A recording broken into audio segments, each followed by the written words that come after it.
Veníamos charlando de cómo había preparado Belgrano, cómo se había preparado la Madrid, y quiero que me cuentes ahora cómo sigue toda la gestión de Belgrano, todo el preparamiento de Belgrano y qué es lo que dice Mitre al respecto. Entonces, acá fue que estuvieron las tropas nuestras esperando el embate realista, que en cualquier momento iba a aparecer. Pero ese es tema para seguirlo charlando en otra historia. Eso te iba a decir. Dale. Quiero que me cuentes sobre la batalla. Bueno.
Juan, veníamos hablando muchísimo acerca de la batalla de Tucumán.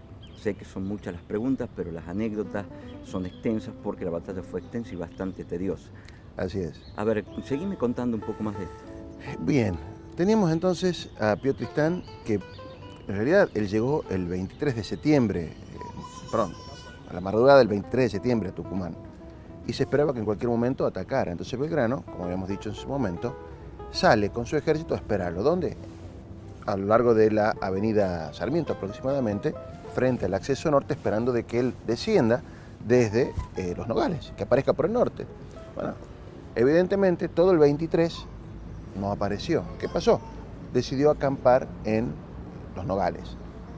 Mandaba algunas partidas de reconocimiento, las nuestras también para allá, algún tiroteo esporádico, pero no pasó nada. Bueno, entonces en ese momento, viendo que ya se hacía de noche, el 23 a la noche, Belgrano, ¿qué resuelve hacer?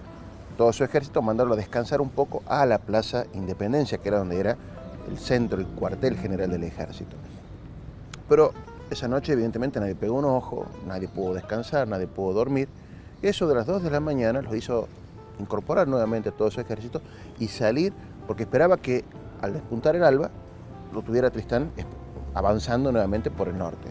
Entonces el ejército fue a formar en la avenida Sarmiento, la misma formación que tuvo en la víspera, o sea que pocas horas después estuvieron ahí parados esperando que viniera Tristán. Ahí tengo una pregunta, Sí.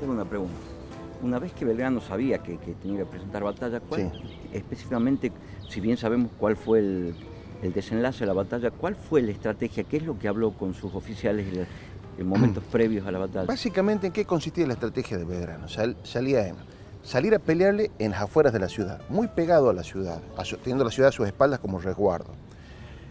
Hacer la mejor resistencia que se pudiera, desgastar todo lo que se pudiera Pío Tristán afuera, y después, como no se esperaba un resultado favorable, positivo, por la gran diferencia numérica que había, lo que quedara de las fuerzas que habían salido a defender la ciudad, resguardarlas nuevamente en la plaza y resistir en la plaza con honor hasta las últimas consecuencias. Y esperaba que quizás iba a repetir una jornada como las defensas en las invasiones inglesas. Cuando el ejército realista ingresara a la ciudad, le iba a costar caro tomarla. Tal es así que toda la Plaza Independencia había sido vallada, se habían cavado trincheras, fosos. La artillería, de tener 10 piezas, 10 cañones aproximadamente, 6, los más grandes, de mayor calibre, fueron dejados en la plaza para defenderla ante el ataque inminente que iba a ser de los realistas. Se decidió también dejarla a la plaza a mando del comandante general de artillería, que era el capitán Benito Martínez, que después fue general, con 40 soldados, sobre todo del arma de artillería y algunos que estaban enfermos que no podían ir al campo. Nos dice el general Paz con mucho criterio, bueno, 40 hombres no era necesario, no bastaba para hacer una defensa de la plaza, imagínate vos, Tristán tenía 3.500, pero por lo menos era una base como para que cuando los soldados volvieran del campo de batalla pudieran guarecerse en la plaza. Esa era un poco la estrategia que tenía Belgrano. Ahora, ¿qué pasaba? La había despuntado el día 24, Tristán no aparecía. ¿Qué había pasado acá? Bueno, decidió mandar una partida de reconocimiento encabezada por Gregorio Araoz de la Madrid, que fuera con 12 dragones hacia los Nogales a ver dónde se había metido Tristán y cuándo se esperaba su avance.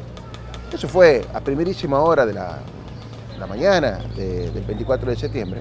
Al poco tiempo, Gregorio Araoz de la Madrid manda a uno de sus dragones informándoles de que, contra lo que se esperaba, Tristán no venía por el norte, sino que había decidido levantar campamento y tomar el camino real, el camino del Perú, que partía desde los Nogales hacia lo que aproximadamente hoy está Fiviejo, desde allí por el actual aproximadamente camino del Perú que divide Yerbabuena de Tucumán, descender hacia el manantial y desde el manantial ingresar por el sudoeste, que era el otro camino que tenía bordeando la ciudad por el oeste.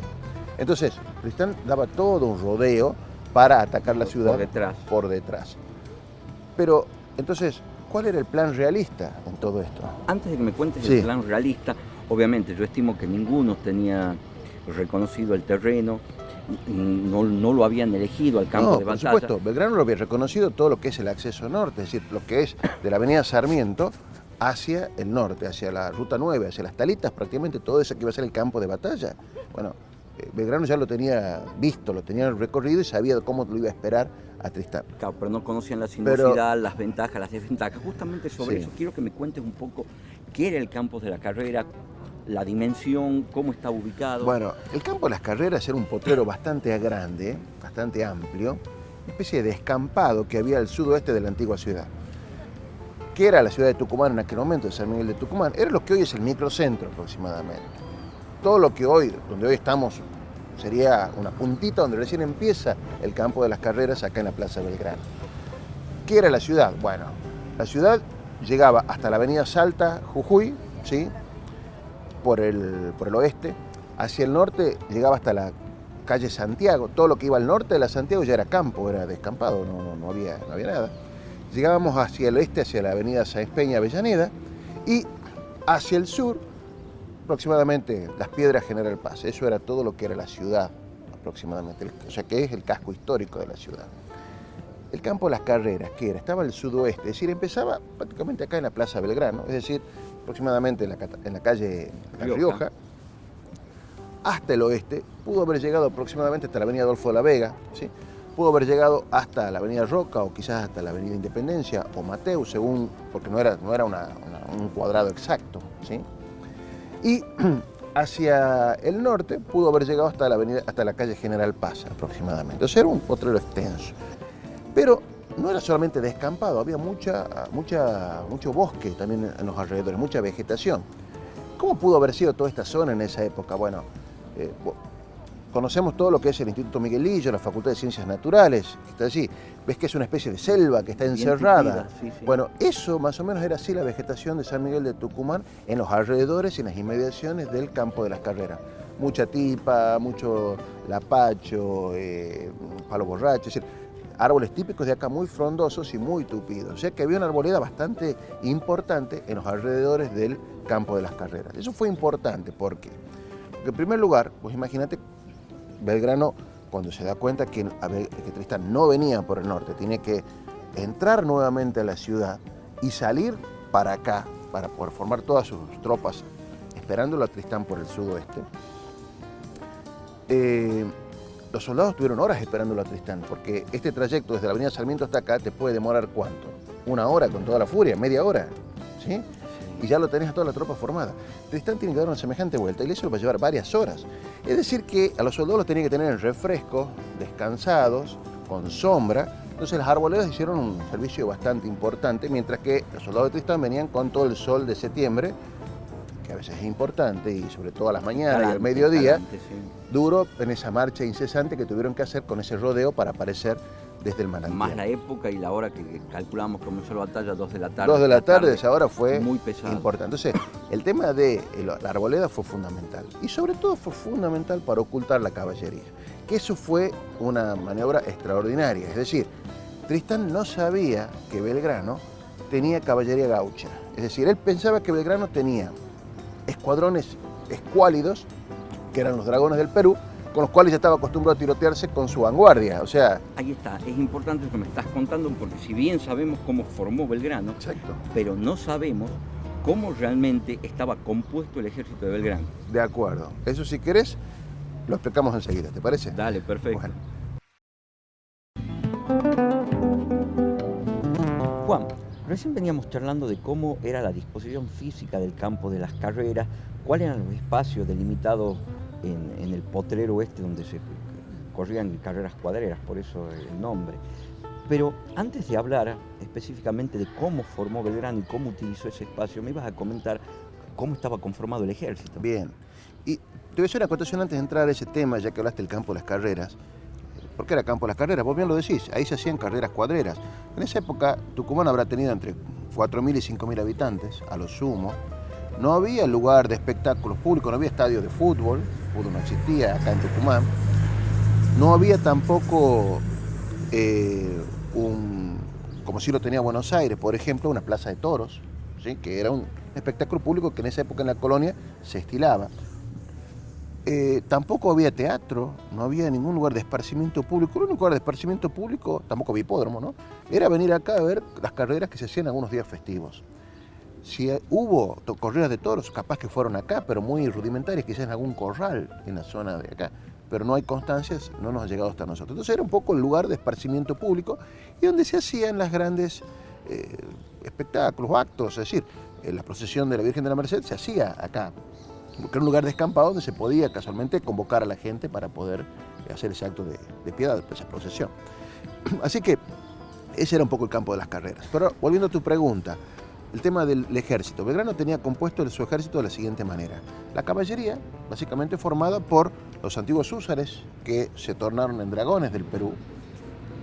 En ese cuerpo revestían tanto Gregorio Heros de la Madrid como el general Paz, pero en la batalla de Tucumán el general Paz estaba adscripto a la artillería. Claro, ¿sí? Asistente de artillería. Era ayudante de campo del barón de Hornberg. Claro, era el edecán. El edecán del barón de Hornberg. Entonces, la caballería de los dragones del Perú. La infantería básicamente estaba compuesta por 3 cuerpos. El primer cuerpo, quizás el más antiguo, era el regimiento número 6 de infantería. El regimiento número 6 de infantería estaba al mando del teniente coronel Ignacio Warnes. Warnes había venido de Buenos Aires. Y el 6 se había compuesto por veteranos del Ejército del Norte desde Suipacha hasta Huaki. Es decir, lo que había quedado de todos los cuerpos que conformaban el antiguo Ejército del Norte en la infantería, los rejuntaron y con eso fundaron este regimiento número 6. Después, este batallón número 6 de infantería no llegaba a ser regimiento por la cantidad de, claro, exactamente, de soldados. El otro cuerpo también era el batallón de cazadores, que había sido una creación del mismo Belgrano cuando llegó al Ejército del Norte, viendo que hacía falta una columna de infantería móvil. Los cazadores, que son muy ágiles, no necesariamente combaten como líneas, sino también como guerrillas, y los cazadores habían sido puestos al mando del mayor Carlos Forest. Carlos Forest es un personaje realmente porque era un francés que comandaba este cuerpo de cazadores con bastante intrepidez y tenía un carácter bastante particular. Este Forest, en algún momento podemos hablar de él. Y unos recién llegados que habían venido, los únicos refuerzos que les habían mandado de infantería al gobierno de Buenos Aires, que era el batallón de castas, es decir, los pardos y morenos, los negros, que habían llegado hace poco tiempo al Ejército del Norte y eran bisoños, es decir, no tenían experiencia en combate en el norte y estaban prontos para entrar en acción en Tucumán. Medio que se los despreciaba, se los segregaba un poco en esa época. Por la eso sociedad. lo manda a Buenos Aires. Exactamente, entonces Buenos Aires se los saca de encima, los manda para acá, como para decirle, Belgrano, te mando esto. Y cuando se hacen los listados de los cuerpos que tenía Belgrano, siempre se los ponía aparte, es decir, infantería una cosa y pardos y morenos aparte, es decir, no se los juntaba, no se los integraba como que eran parte de la infantería, que de hecho lo eran. Entonces Belgrano tenía esos 3 cuerpos, pero además siempre se estilaba, y aquí quizás intervino también el consejo del barón de Hornberg, un cuerpo de reserva. Siempre es útil dejar una reserva para que intervenga desbalanceando la situación en algún momento propicio. Entonces, ese cuerpo de reserva, no había otro batallón, porque eran los 3 que tenía Belgrano, no tenía más, y no tenía forma tampoco de conformar un batallón de gauchos, porque los gauchos sobre todo montaban, no iban en infantería, no luchaban a pie. Entonces, ¿qué hubo que hacer? Quitarle piquetes de soldados a los distintos cuerpos que había, los 3 estos que había, y conformar entre todos un rejunte que sería la reserva. Entonces se formó un batallón de reserva de entre 200 y 250 efectivos y se los puso al mando del teniente coronel Manuel Dorrego. Y ese cuerpo de reserva estaba atrás de los tres, viendo atentamente en qué lugar hacía falta intervenir para acudir en auxilio de cada uno de estos cuerpos. Entonces, esa era un poco la función del batallón de reserva. ¿En dónde está ubicado el batallón de reserva, Juan? El batallón de reserva estaba en el centro y un poco atrás, aproximadamente a 50, 60 metros detrás de los otros tres batallones para ver en qué lugar iba a acudir donde hiciera falta. Aproximadamente aquí en la plaza. Sí, acá atrás quizás en la plaza viendo dónde hiciera falta estar. Y nos está quedando lo que la carta secreta de Belgrano, que Tristán no tenía idea con lo que Belgrano contaba. ¿Qué eran? Era la caballería de Tucumán. Es decir, Tucumán le había, y las provincias vecinas también, Santiago y Catamarca básicamente, le habían dado a Belgrano muchos voluntarios de caballería. Tucumán básicamente le proporcionó a Belgrano dos tipos de voluntarios de caballería. Primero, los decididos de Tucumán, que de acuerdo con lo que manifiesta el general Paz, eran compañías de jóvenes decentes, de mozos decentes, es decir, hijos de las familias principales de Tucumán, que se ven enrolados en la caballería y habían recibido la instrucción por parte de Juan Ramón Balcarce para luchar junto con los dragones. Es decir, los decididos de Tucumán estaban ubicados con los dragones en el ala derecha de Belgrano. Y después estaba la caballería gaucha, es decir, la peonada de las estancias, del campo, los gauchos que trabajaban en el campo, habían sido también enrolados en la caballería, pero no estaban mezclados con los decididos. Era la caballería gaucha, bien, en definitiva, que estaba a la izquierda del dispositivo de Belgrano, no tenía mucha instrucción militar, es lo que también las había instruido Juan Ramón Balcarce, hizo lo que pudo en prácticamente 2 semanas de instrucción, hacían bulto, hacían ruido, gritaban, hacían un desorden y espantaban. Bueno, se hacía lo que se podía esperar que hicieran en esa situación. Y en algún momento charlamos que el punto débil del ejército de Belgrano era la artillería. Y después tenemos la artillería, como bien lo decís. La artillería estaba compuesta básicamente por 10 piezas de artillería. 6 se habían dejado en la plaza, al mando de Benito Martínez, y 4 se habían llevado al campo de batalla. Quizás Belgrano no tenía mucha fe de usar la artillería eficientemente en el campo de batalla, esperaba dilatar un poco, desgastarlo a Tristán afuera, y dejó el grueso de la artillería adentro para que cuando las tropas de Tristán avanzaran por las calles, las pudieran barrer con metralla. Entonces los 4 cañones que se llevaron al campo de batalla se desperdiciaron prácticamente porque en los huecos que hay entre unidad y unidad, entre cuerpo y cuerpo, se colocó un cañoncito. Entonces te imaginas, no se aprovechó el poder de fuego de batería, sino que se lo desperdició de esta forma. Eso es un error que el general Paz se lo atribuye a Holmberg, que había visto cómo funcionaba la artillería napoleónica y la desperdició acá en Tucumán. Sin embargo, la artillería, a pesar de estar así desperdigada, cumplió un objetivo bastante importante en el curso de la batalla, como vamos a ver enseguida. Dale. Juan, recién me contabas sobre la artillería, cómo la había utilizado, qué había sido Belgrano, las piezas de artillería que había dejado en la plaza y los 4 unidades que había traído acá a la batalla. De ahí, ya sabemos más o menos cómo estaba conformado el ejército, luego vamos a charlar cómo forma ese ejército, y ahora habíamos hablado un poco de cómo venía el ejército español, un poco inducido por la quema de pastizales de la Madrid. Claro, cuando Gregorio Oroz de la Madrid le avisa a Belgrano de que no había que esperarlo a Tristán por el norte, sino que estaba dando un rodeo para tomar el camino real, el camino del Perú, y aparecer por el manantial, él resuelve hacer algo por iniciativa propia, sin preguntarle a nadie. ¿Qué agarra? Agarra los dragones que tenía, que se metan en unos ranchos de la zona de los Nogales y empiezan a prenderle fuego a unos pastizales de la zona a los fines de dificultarle la marcha a Tristán. Entonces empiezan a prender fuego. Vos imagínate, estamos en septiembre, Tucumán, estación seca, prendés un fosforito, bueno, lo vemos acá a diario a veces con el tema de la zafra y demás, se prendió un fuego infernal, un incendio realmente fue eso. Que no solamente le dificultó la marcha a Tristán, sino que también complicó la visibilidad entera de todo, porque esa fue una de las razones de la escasa visibilidad que hubo durante la batalla por las columnas de humo que se habían levantado desde la zona norte. Y por el viento llegaba para acá. Y el viento que también las traía para acá.